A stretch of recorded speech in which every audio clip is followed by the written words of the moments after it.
The thermal stability of group 2 carbonates and nitrates. Thermal stability, the term is self-explanatory.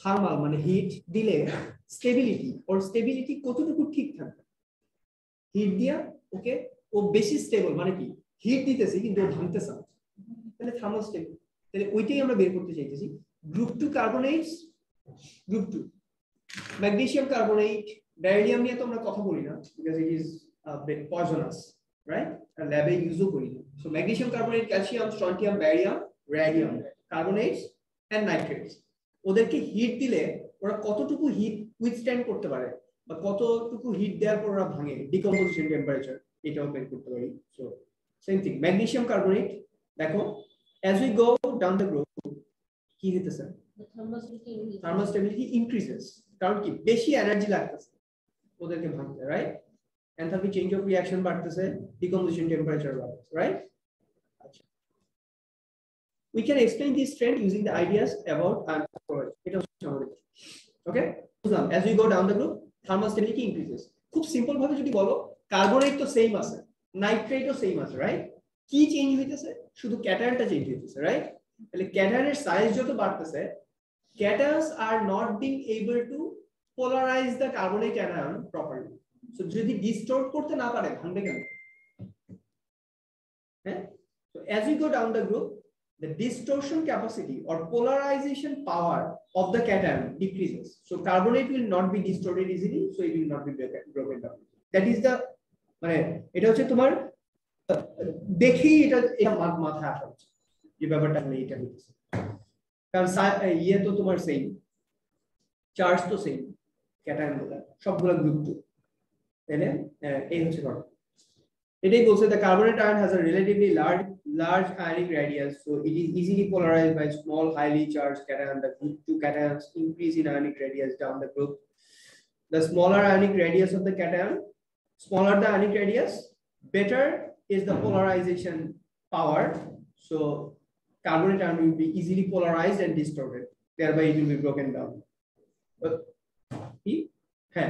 cation polarization power কোনটার বেশি magnesium 2+ এর সবচেয়ে বেশি because এটা পিচ্ছি ব্যারিয়াম 2+ এর সবচেয়ে কম বিকজ এটা অনেক বড় তাহলে ওর চার্জ ডেনসিটি সবচেয়ে কম তাহলে ওর পোলারাইজেশন পাওয়ার সবচেয়ে কম তাহলে ওর ডিস্টরশন ক্যাপাসিটি সবচেয়ে কম তাহলে ও অনেক বেশি থার্মাল স্টেবল হবে ওকে সহজে ভাঙতে পারবে না right okay the greater the polarization of carbonate ion easier it is to weaken a carbon oxygen bond in carbonate and form carbon dioxide and oxide on heating acha এটা তো আমরা জানি তাই না মানে metal carbonate group 2 metal carbonate if decomposed it forms metal oxide and carbon dioxide হ্যাঁ তাহলে carbonate আয়নটা যদি না ভাঙে তাহলে অক্সিজেন আর কার্বন ডাইঅক্সাইড আলাদা হবে কিভাবে carbon dioxide R oxide আয়নটা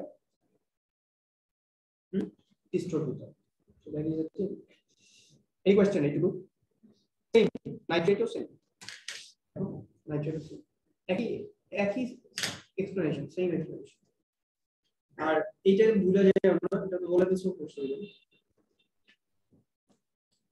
any group 2 metal nitrate if decomposed it form metal oxide nitrogen dioxide and oxygen in nitrogen dioxide টা হেভি সিগনিফিকেন্ট এটা কি জিনিস nitrogen dioxide এর কালার কি ব্রাউন পয়েন্ট গ্যাস তাই না আর অক্সিজেন রিল্যাক্স সাইক্লোইড শেষ lesson number 12 করবা enthalpy changes in solution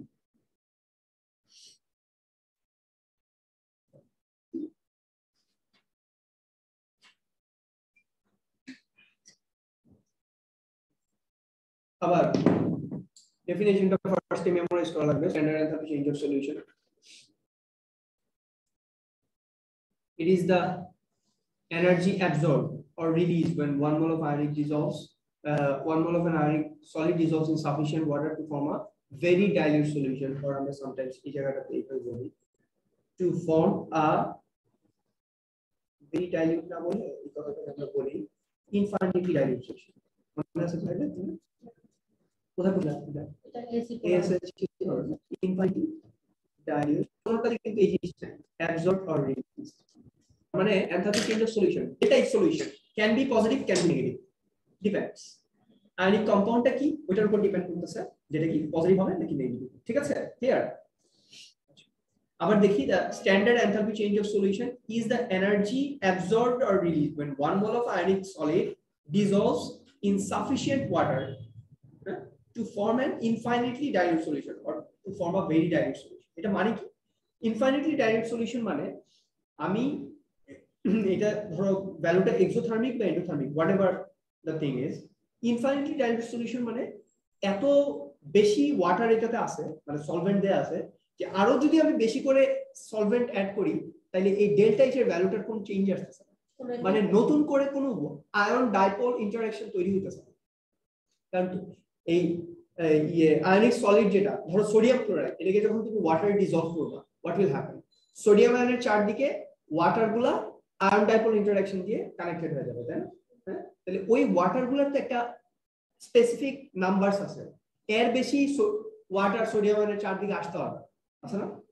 ধরো 100টা একটা সোডিয়াম আয়নের চারদিকে 100টা ওয়াটার মলিকিউল আসতে হবে, 100, তাহলে 101 যদি দেই তাহলেই তো এটা এক্সট্রা ওয়াটার থেকে গেল, এটা লাভ হইতেছে। তাহলে ওই যে আমরা কি আমরা 101 দিব না, আমরা ধরো 10,000 দিব, মানে পার, তার মানে কি আমরা আসলে ইনফাইনাইটলি ডাইলিউট সলিউশন প্রিপেয়ার করলাম। এরপরে যদি আমরা আরো ওয়াটার দেই, that will not make any significant difference, because আর ওয়াটার তো এখানে সোডিয়াম আয়ন বা ক্লোরাইড আয়নের সাথে আর আয়ন ডাইপোল ইন্টারঅ্যাকশন তৈরি হইতেছে, ম্যাক্সিমাম আয়ন ডাইপোল হয়ে গেছে। এরপরেও আমরা এক্সট্রা দিছি ওয়াটার, যাতে ওয়াটারের কোনো অভাব sodium ion and chloride ion অনুভব না করে। ফাইনাইটলি ডাইলিউট সলিউশন নামে কোনো টার্ম নেই। ফাইনাইটলি ডাইলিউট সলিউশন মানে very less dilute solution, finite and infinite. Infinitely dilute solution বা ভেরি ডাইলিউট সলিউশন মানে enough water is there to form ion dipole interaction, যতটুকু দরকার ওয়াটার এর চেয়ে অনেক এক্সট্রা অলরেডি দেয়া আছে, মানে আরো যদি তুমি আরেকটু এক বালতি এক্সট্রা দাও কোনো লাভ নাই, মানে ডেল্টা এইচ এর ভ্যালু চেঞ্জ হবে না। ডেল্টা এইচ এর ভ্যালুর সাথে এটার কি সম্পর্ক, রিলেশনটা কি? আয়ন ডাইপোল ইন্টারঅ্যাকশন কি মেকিং বন্ড না? মেকিং বন্ড কি না? তাহলে making bond releases energy. So ion dipole interaction যত বেশি তৈরি হবে তত বেশি কি এনার্জি রিলিজ হবে। এন্ড আয়ন ডাইপোল ইন্টারঅ্যাকশন যদি তৈরি মানে নতুন করে আয়ন ডাইপোল, তুমি ওয়াটার দিলা এক্সট্রা করে অ্যাড করলা, আয়ন ডাইপোল ইন্টারঅ্যাকশন নতুন করে হইল না, তাহলে কি কোনো এনার্জি রিলিজ হবে না? তো এটাকে এই স্পেসিফিক কন্ডিশনটাকে আমরা বলতেছি it is an infinite dilute solution, বা because additional amount of water or any solvent if added, then there will be no change in the delta H. বুঝা যায় কিছুটা? আমরা ভেরি ডাইলিউট সলিউশন লিখতে পারবো, বাট ডিটেইল এখন memorise করব। আর এটা খুব বেশি মিস্টেক হবে, হ্যাঁ? It is the energy absorb or released. Delta H solution, delta H solution cannot be specific. It is sometimes exothermic, sometimes endothermic. এই যে দেখো ম্যাগনেসিয়াম ক্লোরাইড, এটার মধ্যে যদি ওয়াটার দাও, এটাকে যদি ইনফাইনাইটলি ডাইলিউট সলিউশন বানাও, the delta H is negative 55 kilojoule per mole, whereas sodium chloride is positive 3.9 kilojoule per mole. Note that the symbol for enthalpy change is this. The symbol AQ represents a very large amount of water is added. প্রচুর water add করছি। Enthalpy change solution can be positive, can be negative. A compound is likely to be soluble in water if delta H solution is negative. Likely কিন্তু আবার বলছি, কারণ আমরা পরবর্তী নেক্সটে তোমাদেরকে দেখাবো যখন এন্ট্রপি ডিসকাশন আসবে, তখন আমরা দেখাবো যে ডেল্টা H সলিউশন নেগেটিভ হইলেই যে এটা সলিউবল হবে, নট নেসেসারি, হ্যাঁ, বাট ইজ ভেরি লাইকলি যে ডেল্টা H সলিউশন যদি নেগেটিভ হয় তাহলে ওটা সলিউবল হওয়া উচিত, ঠিক আছে? বাট এক্সেপশন আছে। Delta H solution is negative or a very small positive value. If the positive value of delta H solution is very large, pretty large, there are 50, positive 50, positive 40, very unlikely that it is a wrong, right? Very unlikely. তাহলে এটা আপাতত একটু মাথায় রাখি এইটুকু। Any question আছে? Question Anisha? No sir. নিশায়?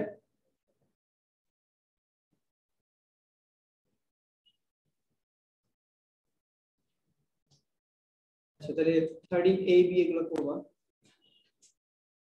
আচ্ছা, এটা তো আমরা আগেই বলছি soluble and insoluble are just relative terms, nothing is absolute soluble and nothing is absolute insoluble in this world. Now silver chloride precipitate, এটা তো আমরা সবসময় শুনছি সিলভার ক্লোরাইড কি একটা ইনসলিবল সল্ট আমরা বলছি, বাট এটা কি আসলে ইনসলিবল? নো, এটা সলিবিলিটি যদি নরমাল সলিবল সল্টের সাথে কম্পেয়ার করি it is very very less.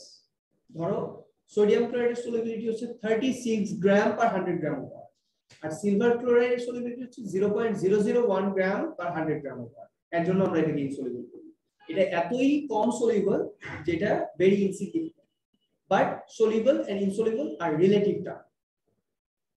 Soluble salt গুলোর সাথে কম্পেয়ার করে আমরা বলতেছি যে দিস আর ইনসলিবল। ঠিক আছে,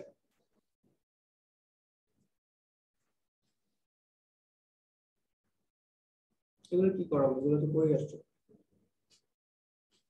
যে q equal to mc del t, এটা কিছু করার নাই। mc del t আছে mass of the solvent or the thing where the temperature thermometer is placed, এটা কি m, c হচ্ছে যেটার তুমি ইয়ে করতেছো, যেটার মধ্যে থার্মোমিটার দিয়ে রাখছো ওইটার specific heat capacity. Specific capacity definition খেলা আছে, মোটামুটি খেলা আছে। Heat required increase of 1 gram of the substance, মানে ধরো এইটার হিট ক্যাপাসিটি, স্পেসিফিকটা বাদ দাও, হিট ক্যাপাসিটি স্পেসিফিক মানে হচ্ছে একটা স্পেসিফিক জুল, তাই না? এইটার স্পেসিফিক ক্যাপাসিটি আমি কিভাবে বুঝবো? আমি এইটার এই ম্যাটেরিয়ালটার 1 গ্রাম নিয়ে এই 1 গ্রাম ম্যাটেরিয়ালটার টেম্পারেচার 1 ডিগ্রি সেন্টিগ্রেড রাইজ করতে আমাকে যে পরিমাণ হিট দেওয়া লাগবে এটা হচ্ছে ওর capacity to capture the heat, এটাই হচ্ছে স্পেসিফিক ক্যাপাসিটি সি। তাহলে ওয়াটারের ক্ষেত্রে আমরা কি বলি 4.18 নাকি 2 দেয় কিছু কিছু জায়গায়। আচ্ছা, যেটা দেয় রাউন্ড আপ করলে 4.18 মোস্ট প্রবাবলি তোমাদের ডাটা বুকলেটে ওপেন করা। আচ্ছা, তাহলে এটাই এভাবে করবা delta solution. delta q is equal to mc delta t, তাহলে টেম্পারেচার চেঞ্জ, তাহলে q টা বের হলো negative 1.5 KG. the energy change for 1.5 gram sodium hydroxide is negative 1.5 kilojoule. the enthalpy change for 1 mole of sodium hydroxide is, the delta solution is negative 40 kilojoule per mole. কিভাবে বের করব? আমাদের কি করতে হচ্ছে? enthalpy change of solution by experiment. তাহলে দেখো ওরা এখানে নিছিল হচ্ছে 1.5 gram sodium hydroxide, right? 1.5 gram মানে কত মোল? 1.5 divided by 40। তো 1.5 গ্রাম সোডিয়াম হাইড্রোক্সাইডের 1.5 গ্রাম সোডিয়াম হাইড্রোক্সাইড কি ওই যে ওয়াটারের মধ্যে ডিসলভ করছে, ডিসলভ করে দেখতে চাইছে যে এটা স্পেসিফিক ক্যাপাসিটি মানে এটা টেম্পারেচার রাইজ কেমন হয়, মানে ডেল্টা সলিউশন কেমন এটা দেখতে চাইছে। তাহলে 1.5 divided by 40 is equal to কত? কত মোল?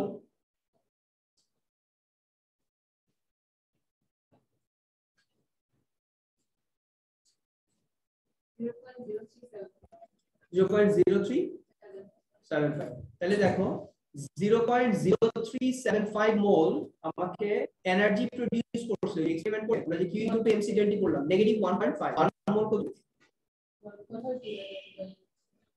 1.5 ডিভাইডেড বাই 0.0375 কত আসে? Negative 40। Negative 40 kilojoule per mole energy will be produced if 1 mole of sodium hydroxide is dissolved in water to form infinitely dilute solution. ঠিক আছে, বোঝা যায়?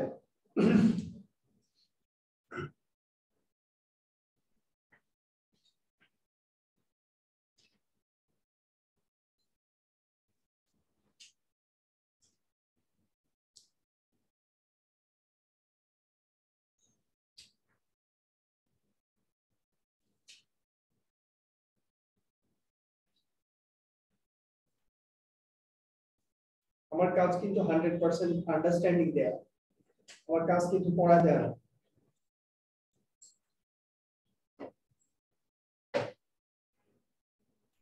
পুরো পড়াটা কিন্তু তোমাদের পড়া যে স্যার আমি এটা বুঝি না, এটা করছি বাট আমি এটা বুঝি না, আপনি যে বুঝাইছেন এটা আমি বুঝি না, এটা আমার রেসপন্সিবিলিটি। ফুললি বোঝানোর আগ পর্যন্ত এটা আমার রেসপন্সিবিলিটি, বাট এটা তুমি বুঝছো বা আমি বলতেছি এটা তোমার বোঝা উচিত বিকজ তুমি এটা আগে করছো, কারণ তুমি এটা বাসায় করলাও না, ফিডব্যাকও দিলা না, কিছু বললাও না, আর আমি চলে গেলাম, আমি তো যাইতেই থাকবো, দৌড়াবো, ঠিক আছে? এগুলো কিন্তু তোমার দোষ, এগুলা আমার বলা লাভ নেই। এই যে বর্ন হেভার সাইকেল হোমওয়ার্ক করে আসছো ফাইন, এরপর আমি এই যে কারেকশন গুলো করে দিছি, দেখাই দিছি যে এইটা that should be the way. আচ্ছা তাহলে এটা গেল এনথালপি চেঞ্জ অফ হাইড্রেশন। এটা আবার হাইড্রেশন এনথালপিটা পুরোটা এটা একটা ক্লাসে পুরোটা শেষ করব ইনশাআল্লাহ। এটা আবার ওই যে হেইসের সাইকেল আসবে ওটা দিয়ে এটা দিয়ে ওই এনার্জি লেভেল ডায়াগ্রাম দিয়ে পুরোটা শেষ। তাহলে এইটুকু তোমরা শেষ করো, অনেক কিছু পড়াইছো ভালো করে পুরোটা শেষ করো।